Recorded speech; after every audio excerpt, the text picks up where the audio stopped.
안녕하세요. 책한민국입니다. 오늘 소개할 책의 제목은 나폴레온 힐 마지막 수업. 지은이는 나폴레온 힐. 전 세계 수많은 백만장자를 탄생시킨 성공학 연구자. 대학 시절에 학비와 생계를 위해 잡지사의 기자로 취직하면서 당대 최고의 부자 앤드류 카네기를 만났다. 그의 유지를 받들어 1908년부터 1928년까지 20년에 걸쳐 카네기가 건넨 명단의 성공한 기업가 507명을 직접 인터뷰해 성공의 원리를 정리했다.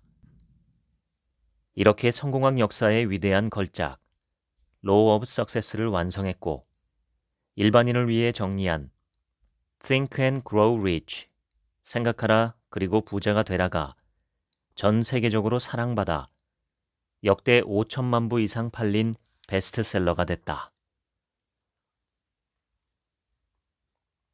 성공하기 위해서는 마음의 평화를 찾아야 하고 삶에 물질적으로 필요한 것들을 가져야 하며 무엇보다 행복을 얻어야 한다. 서문을 읽겠습니다. 마음의 평화는 제값을 지불하면 누구나 구할 수 있지만 헐값에 구할 수는 없다. 마음의 평화란 모든 형태의 걱정을 완전히 극복하는 것이다. 마음의 평화란 삶에 필요한 물질적인 것의 결핍으로부터 해방되는 것이다. 마음의 평화란 신체적, 정신적 질병의 원인이 제거되거나 바람직한 것으로 전환돼 질병으로부터 해방되는 것이다. 마음의 평화란 지속적으로 인류를 속박한 과거의 두려움과 미신으로부터 해방되는 것이다. 마음의 평화란 7가지 기본적인 두려움으로부터 해방되는 것이다. 1. 가난에 대한 두려움. 2. 비판에 대한 두려움. 3. 건강을 잃는 것에 대한 두려움. 4. 사랑을 잃는 것에 대한 두려움. 5. 자유를 잃는 것에 대한 두려움. 6. 노년에 대한 두려움. 7. 죽음에 대한 두려움. 마음의 평화란 인간의 흔한 결점, 즉 무언가를 거저 얻거나 제값보다 저렴하게 얻는 삶을 추구하는 것으로부터 해방되는 것이다. 마음의 평화란 어떤 것에 대해서든 스스로 생각하는 습관이다. 이는 신이 인간에게 부여한 특권으로 개인이 항상 완전히 통제권을 가질 수 있는 유일한 대상이다. 마음의 평화란 스스로 내면을 자주 점검하는 습관이다. 이를 통해 자신의 성격에 어떤 변화를 줘야 할지 결정할 수 있다. 마음의 평화란 몽상가가 아닌 현실주의자로서 삶의 진실을 바라볼 수 있도록 용기를 기르는 습관이다. 마음의 평화란 다른 사람을 희생시키면서 유명해지고 권력을 갖고 부를 얻으려는 욕망을 통제하는 습관이다. 마음의 평화란 다른 사람이 스스로 해낼 수 있도록 돕는 습관이다. 누구나 인간의 문제를 해결하기 위해 무한 지성의 힘을 자유롭게 접하고 사용할 특권이 있음을 인정하는 것이다. 죽음이라는 변화 이후에 어떤 일이 일어날지에 대한 걱정에서 해방되는 것이다. 마음의 평화란 복수하려는 열망으로부터 해방되는 것이다. 어떤 인간관계에서든지 한층 더 노력하는 습관이다. 내가 보상받는 것보다 더 많은 일을 잘해주고 동시에 긍정적인 마음가짐을 유지하는 습관이다. 마음의 평화란 무언가를 소유하는 것이 타인을 위해 사용하는 영광과 다르다는 사실을 확실하게 이해하는 것이다. 마음의 평화란 당신이 누구인지, 다른 사람에게는 없는 당신만의 장점과 능력이 무엇인지 인지하는 것이다. 실패가 좌절감으로 이어지는 습관을 버리는 것이다. 마음의 평화란 원하는 것에 대해 생각하는 습관이며 원하는 바를 얻으려고 노력하는 동안 나타날 수 있는 장애물은 생각하지 않는 습관이다. 마음의 평화란 원하는 것이 있을 때 모든 상황이 준비되기를 기다리는 대신 현재 상황에서 곧바로 실행하는 습관이다. 마음의 평화란 당신에게 닥친 작은 불행을 웃어넘기고 불행이 오히려 축복이 될 수 있음을 인식하는 습관이다. 역경과 패배, 그리고 실패를 겪을 때 그것을 손해로 여기고 슬퍼하기보다 그만큼 이익이 될 만한 씨앗을 찾는 습관이다. 인간의 경험에는 반드시 얻을 것이 존재한다. 마음의 평화란 불쾌함을 피하지 않고 기쁨에 지나치게 취하지 않으며 삶을 편안한 마음으로 받아들이는 습관이다. 마음의 평화란 소유보다 실천해서 행복을 찾는 습관이다. 허드렛 일에 만족하기보다 자기만의 방식과 가치에 따라 보상받는 삶을 만들어가는 습관이다. 마음의 평화란 무언가를 얻으려고 하기 전에 먼저 주는 습관이다. 600명이 넘는 고위 인사가 내게 경제적 성공의 비밀을 알려줬지만 그중 누구도 지속적인 마음의 평화를 얻지 못한 것으로 보였다. 이 깨달음이 너무나 충격적이었기에 나로서는 마음의 평화에 이르는 방법을 찾아야겠다는 생각뿐이었다. 마침내 방법을 찾고 나니 놀랍게도 이 방법은 누구에게나 열려 있다는 사실을 깨달았다. 지금부터는 본문을 읽겠습니다. 내면이 평화롭지 못하거나 다른 사람과 평화롭게 지내지 못한다면 당신은 성공한 것이 아니다. 백화점의 왕이자 자선가로 유명한 존 워너 메이커가 이렇게 말한 바 있다. 주위를 둘러보며 당신보다 더 큰 문제에 봉착한 사람을 찾아낸 뒤 그가 문제를 해결할 수 있도록 곧바로 도와라. 그 사람의 해결책을 찾을 때쯤이면 당신 문제에 대한 해결책 역시 찾았을 가능성이 매우 높다. 타인을 돕는 것이 나를 돕는 것이다. 앤드류 카네기는 워너 메이커의 철학, 즉 자기 자신을 돕기 위해 먼저 타인을 돕는 습관이 타당하다는 사실을 잘 이해했다. 그래서 자신의 막대한 재산 중 대부분이라고 여기는 것을 전 세계에 전파해달라고 내게 부탁했다. 바로 부를 축적하면서 얻은 노하우였다. 카네기는 부를 나누는 기술의 대가였다. 그는 행복을 나누는 일이 두 가지 보답으로 돌아온다는 사실을 깨달았다. 첫 번째 보답은 다른 이의 성공을 도우며 마음의 평화를 경험할 수 있다는 것이고, 두 번째 보답은 물질적인 부를 얻을 수 있다는 것이다. 누군가에게 행복을 나눠줄 때마다 그 행복을 건네받은 이는 당신에게 빚을 지는 셈이다. 빚은 언젠가 갚아야 하기 때문에 채무자보다는 채권자가 되는 것이 더 낫다.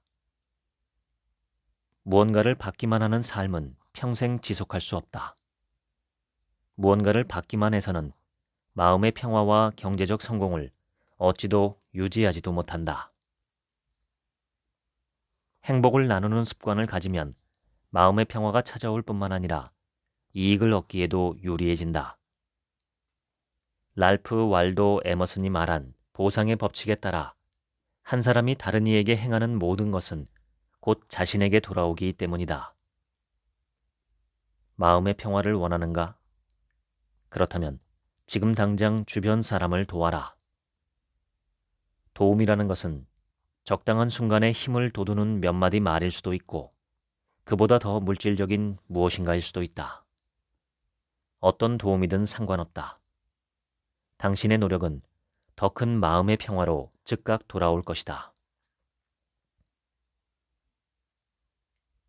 마음의 평화를 얻고 계속 유지하고 싶다면 현자가 돼야 한다. 현자란 세상 만사를 원인과 결과로 분석하는 사람이다. 현자는 수많은 사람이 겪는 슬픔의 주요 원인을 대부분 피해갈 수 있다.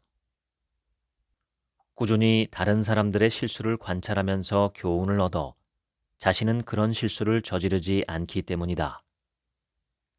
미래를 예측하고 싶을 때 현자는 밤하늘의 소원을 빌거나 수정구슬을 들여다보는 짓은 하지 않는다. 역사가 곧잘 반복된다는 사실을 잘 알기에 오히려 과거를 세세하게 조사한다. 사업상 거래를 할 때 현자는 상대방에게서 부당한 이익을 취하지 않는다. 정직해서 그렇다기보다는 부당한 이익이 초래할 결과가 두렵기 때문이다. 현자는 불공정한 거래로 얻을 수 있는 일시적인 이익보다 불공정한 거래로 인해 치러야 할 죗값이 훨씬 크다는 사실을 안다. 현자는 생각이 사물이라는 사실을 알고 있으며 좋은 생각이든 나쁜 생각이든 자신이 발산한 생각은 모두 때가 되면 본질적으로 축복이나 저주로 돌아오리라는 것도 안다. 발산한 생각이 돌아올 때는 처음보다 상태가 훨씬 증폭돼 유사한 생각들까지 함께 데리고 온다는 점도 안다. 현자는 타인을 위해 행하는 모든 일이 결국 자신을 위한 일임을 안다. 그렇기에 현자는 자신의 행복을 다른 사람과 함께 나누며 마음의 평화로 가는 길을 열어나간다. 이렇게 다른 사람을 위한 행동 하나하나가 자신에게 도움이 될 기회의 씨앗을 심는 행동이라는 것을 잘 안다. 진정한 현자는 어떤 이유로든 결코 다른 사람을 비방하지 않는다. 다른 사람의 잘못에 정당한 분노를 표출하고자 할 때는 말로 그 감정을 표현하지 않는다. 현자는 물가의 모래 위에 자신의 감정을 글로 적은 뒤 누군가가 보기 전에 그 글이 파도에 지워지기를 바란다. 진정한 현자는 절대 개혁가 역할을 맡지 않는다. 참된 개혁은 내면에서 자신만의 열망에 영감을 받아 일어나거나 자신의 실수로 인한 대가로 어쩔 수 없이 일어나야 한다는 사실을 알기 때문이다. 그리고 모든 사람이 깨달아야 하는 삶의 중요한 교훈 일부는 타인의 조언을 통해서가 아니라 자신의 실수로 비롯된 상처를 통해 얻는다는 사실 역시 안다. 한때 사업 동료였던 마크 우딩을 찾아갔을 때였다. 당시 이 친구는 애틀랜타 상업지구의 중심부에 커다란 카페테리아를 연 지 얼마 되지 않은 상태였다. 그의 가게가 위치한 구역은 초저녁 이후로는 묘지나 다름없었다. 점심 영업은 더할 나위 없었지만 그보다 더 많은 수익을 내야 하는 저녁 영업에서 고전을 면치 못했다. 당시에는 나 또한 심각한 문제에 직면해 있었다. 하지만 오래전에 배운 교훈이 있었다. 거대한 문제의 해결책을 찾지 못할 때 최선의 방안은 자신보다 더 큰 문제를 가진 사람을 찾아 그가 해결책을 찾도록 돕는 것이다. 나는 마크 우딩의 이야기를 듣고 정확히 이 교훈을 활용했다. 바로 성공 철학을 다루는 강좌를 개설해 저녁 시간대에 마크의 식당에서 수업을 하는 것이었다. 저녁 식사를 하는 사람이라면 누구나 무료로 수업을 들을 수 있게 할 계획이었다. 이후 거의 매일 저녁마다 자리가 가득 차는 바람에 수많은 손님이 헛걸음할 수밖에 없었다. 마크가 들인 비용은 얼마였을까? 광고에 사용한 돈이 전부였다. 나는 그에게 일절 돈을 받지 않고 강의를 했다. 우딩의 식당에서 진행한 성공철학 강의에는 아주 다양한 사람이 참석했다.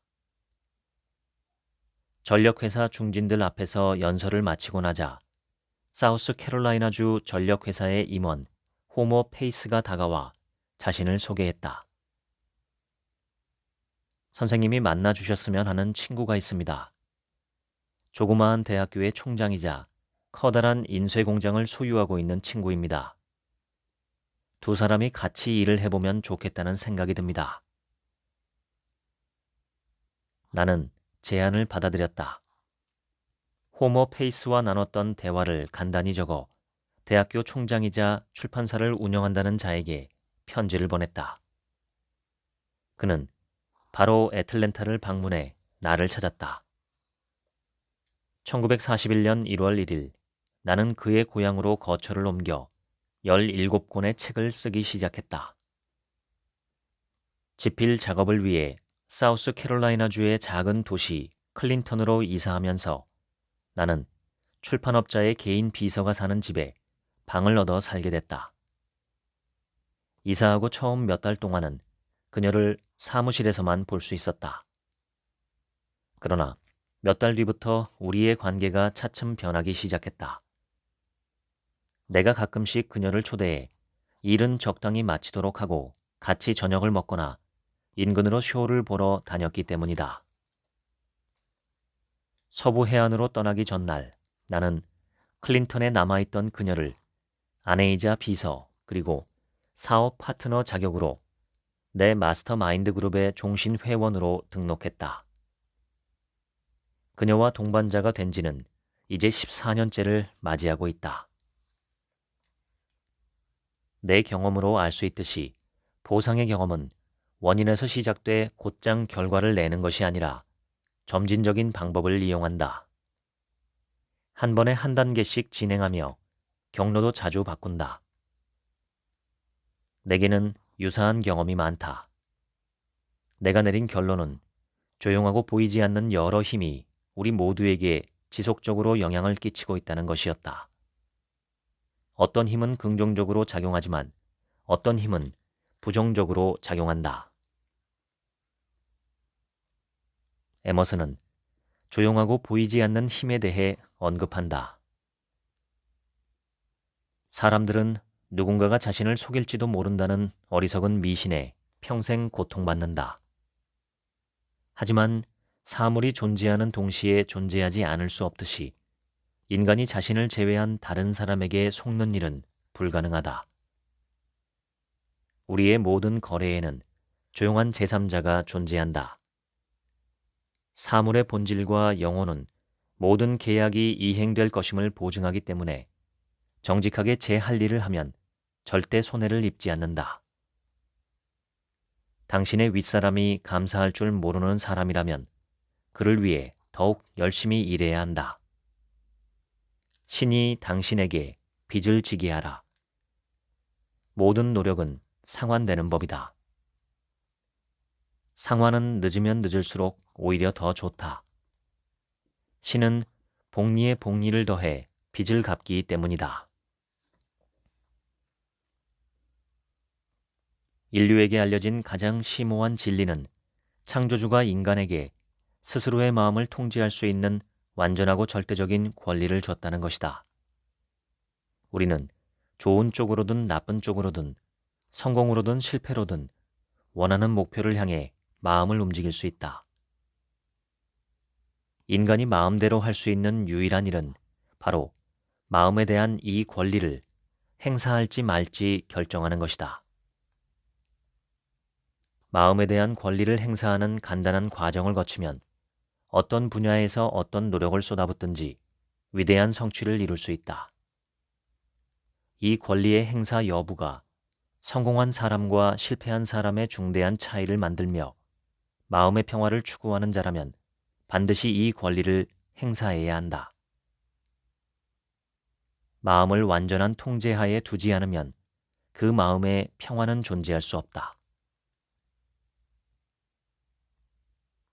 헨리 포드와 토머스 에디슨 두 사람의 통제된 마음은 엄청난 부를 창출했을 뿐만 아니라 수백만 개의 일자리를 만들었다. 과연 에디슨과 포드가 마음의 평화에 이르렀을까? 두 사람 외에 그 누구도 이 질문에 정확히 대답할 수는 없겠지만 알려진 바에 따르면 그들은 원하는 것을 거의 모두 얻었으며 그들이 인식하는 현실에 불가능이란 없었다. 만약 두 사람이 마음의 평화를 찾지 못했다면 애초에 마음의 평화를 좇지 않았기 때문일 것이다. 여기서 주목할 만한 사실이 있다. 자신의 마음을 완전히 소나기에 넣은 사람은 신념을 밀어붙일 능력을 반드시 갖고 있는 반면 별다른 목적 없이 마음이 멋대로 움직이게 두는 사람은 언제나 불신으로 가득 차 있다는 것이다. 원하는 것에 마음을 집중하라.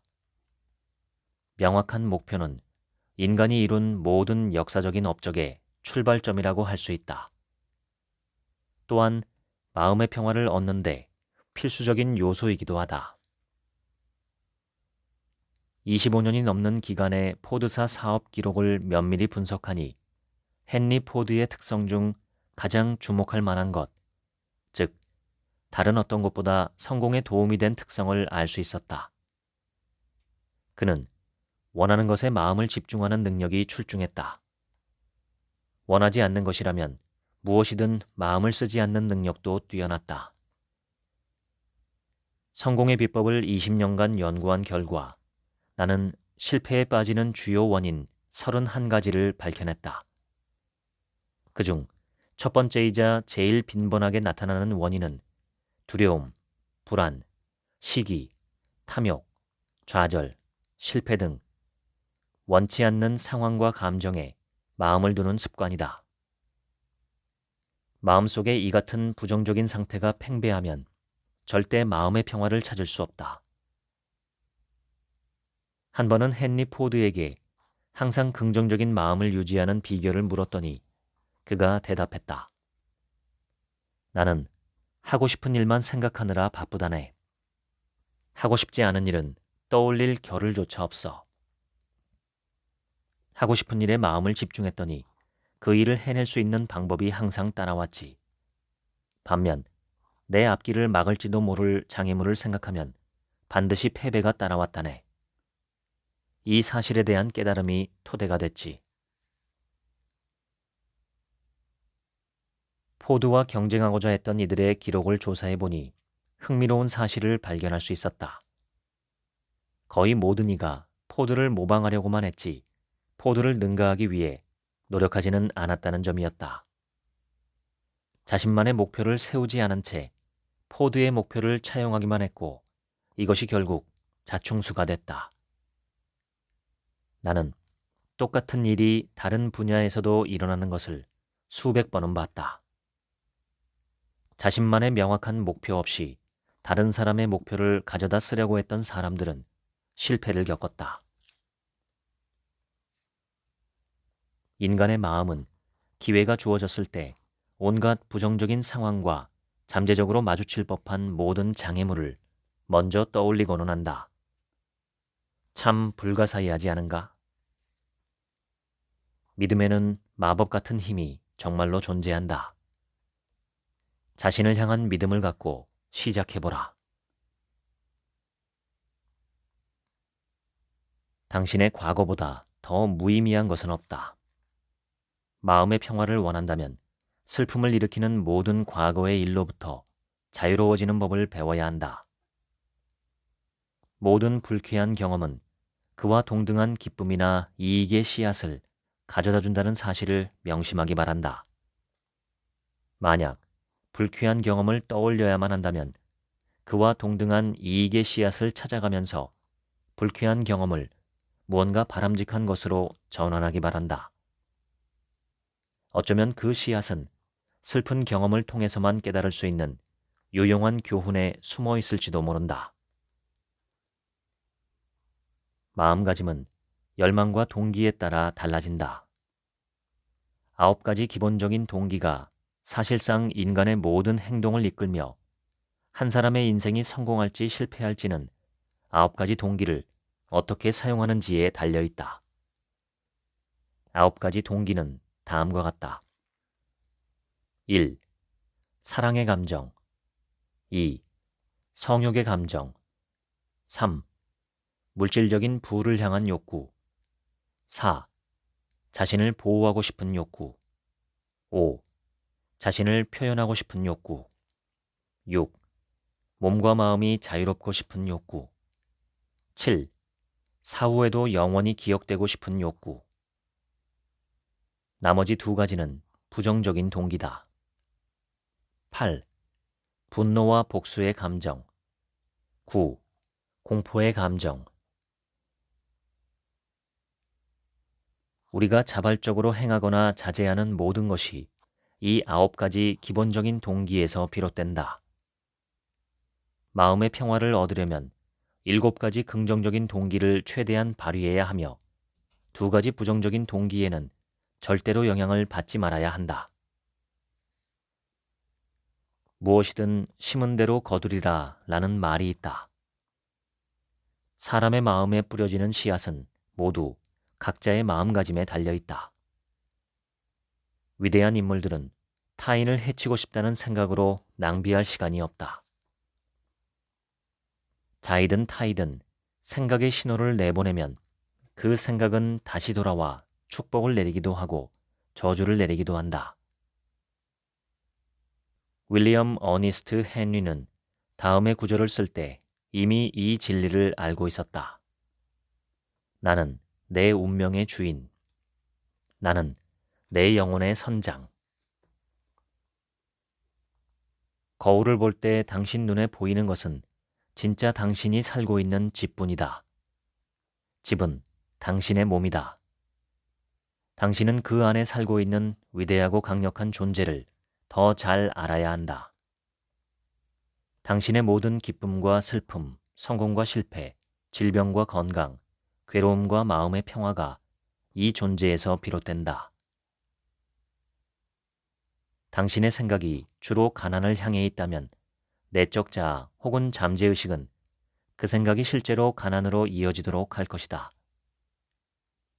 한편 부에 대한 생각이 마음을 지배하고 있다면 내적 자아는 부를 얻는 방법과 수단으로 틀림없이 당신을 안내할 것이다. 대가품의 법칙을 통해 당신은 다른 사람에게 준 것을 반드시 돌려받을 수 있다. 여기에는 추측도, 우연적인 요소도, 불확실성도 없다. 누군가를 적대시하면 그가 똑같이 보복을 가할 것이 불보듯 뻔하다. 반면 누군가에게 친절을 베풀고 도움을 건넨다면 그 역시 똑같이 보답할 것이다. 매사에 적대적인 태도를 보이는 사람은 그런 태도의 본때를 보여주고 싶어하는 사람을 수도 없이 만나기 마련이다. 당신이 직접 여기저기 시비를 걸고 다녀보면 금방 이 사실에 동의할 것이다. 언제나 얼굴에 미소를 띠며 만나는 사람마다 다정한 말을 건네는 사람은 누구에게나 사랑받는다. 반면 이와 정반대인 사람은 모두에게 반감을 살 뿐이다.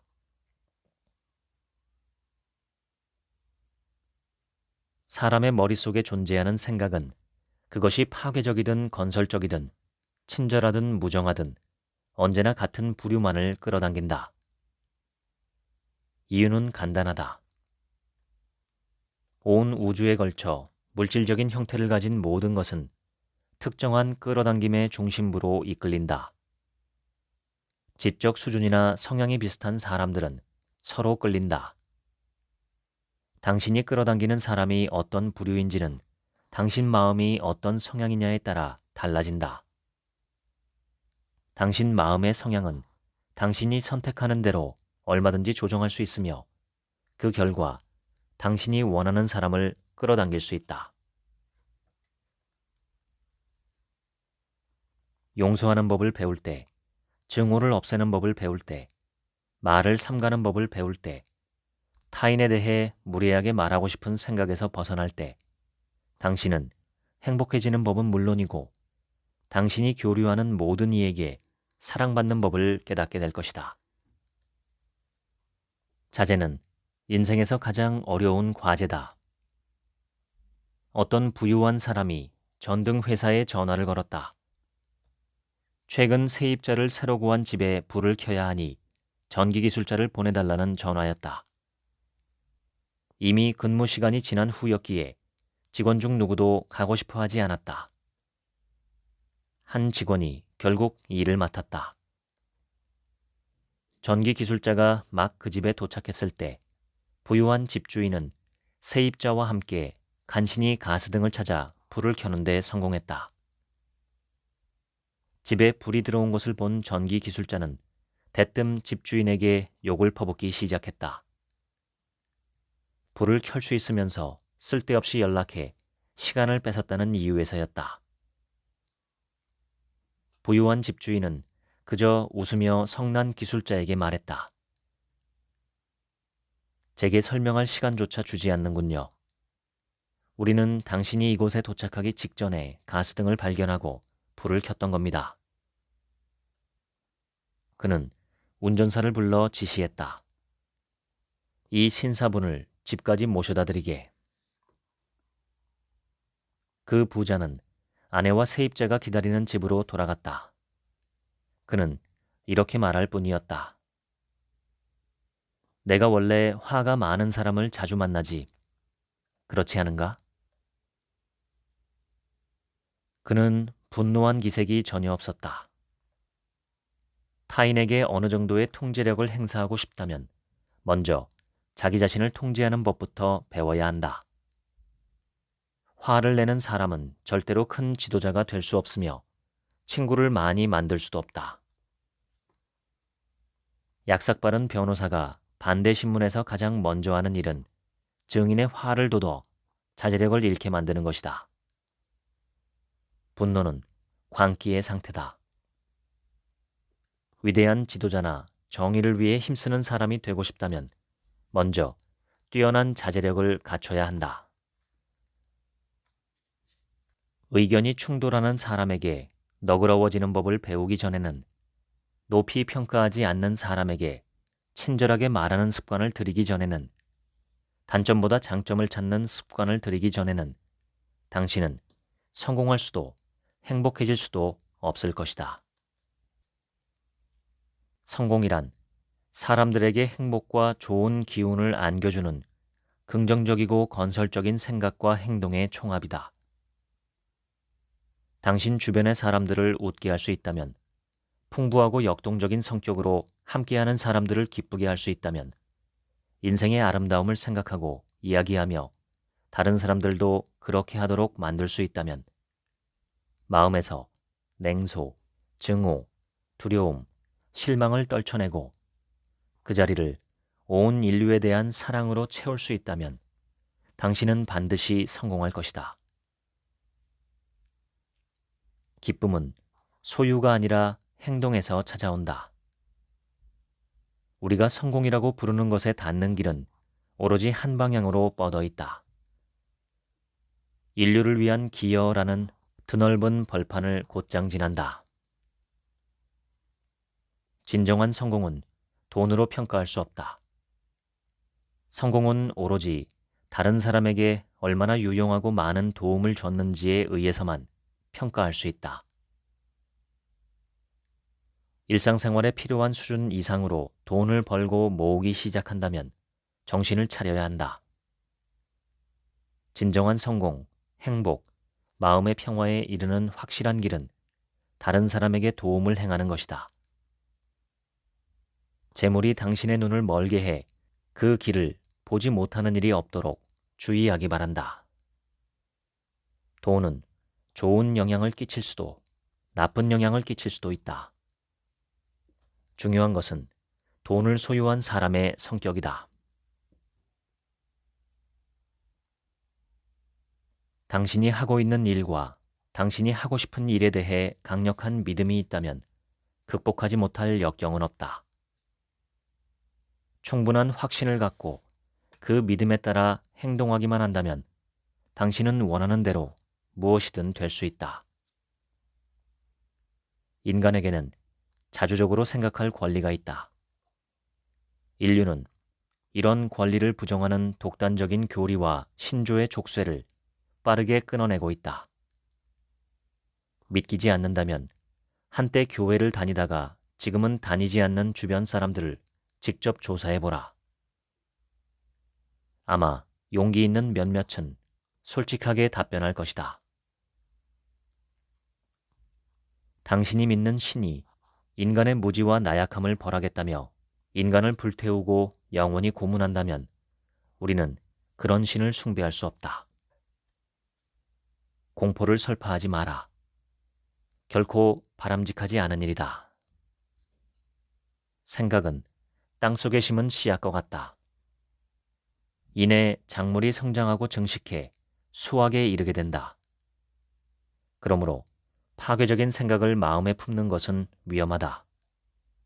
이런 생각은 머지않아 실제 행동으로 이어지기 마련이다. 당신의 마음을 원하는 대로 움직이는데 타인의 도움은 전혀 필요하지 않다.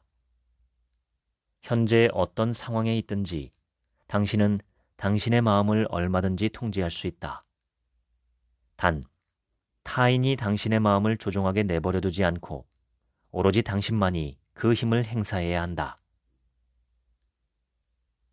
당신의 마음이 가진 힘에 대해 알기 바란다. 그 힘은 두려움이라는 저주에서 당신을 해방시킬 것이며 당신의 삶을 영감과 용기, 행복으로 가득 채워줄 것이다. 성공은 성공을 의식하는 사람에게 찾아온다. 인간이 저지르는 굉장히 흔한 실수 중 하나는 성공하지 못하는 이유를 대기 위해 변명거리를 찾고 구실을 꾸미는 것이다. 핑계대기를 멈추고 자신을 똑바로 바라보며 인격을 함양하지 않으면 실패 더미에 처박히고 말 것이다. 누구나 칭찬받기를 좋아하지만 자신의 잘못에 대해 진실을 듣고 싶어 하지는 않는다. 마음이 넓다는 말의 진정한 의미는 다음과 같다. 작은 근거로 내린 결론에도 마음을 열어두고 편견에 영향받지 않고 누구든 일단 믿어주고 사람과 사물의 좋은 점을 보고 상황을 적당히 감안하는 것이다. 마음이 좁다는 말의 의미는 정반대를 떠올리면 된다. 편견에 따라 마음을 정하고 사람이나 사물의 좋은 면은 몰라보고 악한 면만 찾고 가능성의 싹이 결코 무르익지 못하도록 하고 새로운 것이 나오면 낡은 기준으로 판단하거나 지레짐작하고 자신과 다른 의견은 듣고 싶어하지 않는 것이다. 어떤 마음가짐으로 인생을 살아갈지는 누구나 자유롭게 선택할 수 있다. 어떤 책을 읽을지, 피아노의 어떤 건반을 누를지, 저녁으로 무엇을 먹을지 선택하는 것과 별반 다르지 않다. 독수리는 나무 꼭대기보다 훨씬 높은 절벽에 울퉁불퉁한 바위 위에 보금자리를 마련한다. 그런데 어미 독수리는 새끼들을 지키기 위해 이토록 조심하다가도 새끼들이 나는 법을 배울 준비가 됐다고 생각하는 즉시 녀석들을 위험에 빠뜨린다. 새끼들을 절벽 끝으로 밀고 떨어뜨려 직접 날게 하는 것이다. 물론 어미는 옆에서 이 과정을 함께한다. 새끼들이 직접 날기에 너무 연약하면 쏜살같이 움직여 낙하하는 새끼를 낚아챈다. 그 다음 둥지로 데려가서 하루 정도 더 기다렸다가 같은 훈련을 반복한다. 어린 독수리가 하늘을 날기 위해서는 이렇게 시련을 겪고 이겨내는 수밖에 없다. 운동선수가 되는 방법은 고된 연습과 훈련뿐이다. 마찬가지로 실행가가 되려면 행동하는 수밖에 없다. 행복하지 않다면, 실패한 기분이 든다면, 곤경에 빠진 듯하다면 무언가 잘못됐다는 뜻이다. 이런 마음은 당신이 잘못된 방향을 바라보며 고군분투하고 있다고 알려주는 자연의 지침이다. 무언가를 얻으려면 먼저 그것을 주어야 한다. 이 간단하고 평범한 조언을 비웃지 마라. 사람들은 먼저 역경과 실패, 낙담을 겪어봐야 한다. 고난이란 자연이 인간을 돕는 방법이며 그 덕분에 인간은 아기처럼 흔들거리는 다리로 걸음마를 뗀다는 사실을 깨달아야 한다. 우리가 나아가야 하는 길에 장애물이 나타나는 것은 신의 뜻이다. 우리에게 가장 큰 가르침을 주는 것은 책이나 선생님이 아니라 장애물을 극복하기 위한 끊임없는 노력이다. 나는 신이 우리의 앞길에 장애물을 깔아준다고 믿는다. 말 조련사가 말에게 걷기 훈련을 시킬 때 장애물을 뛰어넘게 하는 것과 마찬가지다. 나는 모든 사람이 적어도 일생에 한 번은 불운하면서도 값진 경험을 해봐야 한다고 믿는다. 유유상종이라는 옛말은 틀리지 않았다. 끌어당김의 법칙은 온 우주에 작용한다. 그 이름처럼 성질이 비슷한 것들을 특정한 중심으로 끊임없이 끌어당긴다. 내 경험에 따르면 자신에게서 실패의 원인을 찾지 않고 그저 세상을 탓하는 자는 웬만해서 비범한 사람이 되지 못한다. 내 경험으로 깨달은 또 다른 가르침은 평범한 사람도 마음의 도움을 통해 인간이 성취할 수 있는 모든 것을 이룰 수 있다는 것이다. 상상은 인간의 마음이 할 수 있는 가장 위대한 행위다. 소위 천재로 불리는 자들은 상상으로 마음속에 무언가를 명확하게 창조한 뒤 실제로 실행해 그것을 현실로 만든 사람일 뿐이다. 지난 36년 동안 참 많이 배웠다. 하지만 그 중에서도 가장 위대한 가르침은 역사적인 철학자들이 항상 우리에게 말했던 오랜 진리다. 바로 행복은 무언가를 소유할 때 찾을 수 있는 것이 아니라 누군가를 진정으로 도울 때 찾을 수 있다는 것이다. 이 진리는 직접 깨달은 후에야 그 가치를 알 수 있다. 지금까지 나폴레온 힐 마지막 수업 읽어드렸습니다. 지금부턴 제 얘기입니다. 나폴레온 힐은 전설적인 자기계발서 생각하라 그리고 부자가 되어라 라는 책을 쓴 사람입니다. 이 책은 전 세계적으로 5천만 부가 팔렸다고 합니다. 이 책은 나폴레온 힐이 철강왕 앤드류 카네기의 소개를 받아 성공적인 사람 500명을 인터뷰한 내용을 요약한 것입니다. 그런데 오늘 소개한 책 나폴레온 마지막 수업에서 나폴레온 힐은 자기가 인터뷰한 부자들 모두가 마음의 평화를 끝까지 지키지는 못했다는 충격적인 사실을 고백합니다. 그래서 본인이 세상을 떠나기 직전에 집필한 마지막 책, 오늘 소개한 나폴레온 힐의 마지막 수업의 주제는 마음의 평화를 얻는 방법입니다. 다른 말로 하면 행복이라고도 할 수 있겠죠.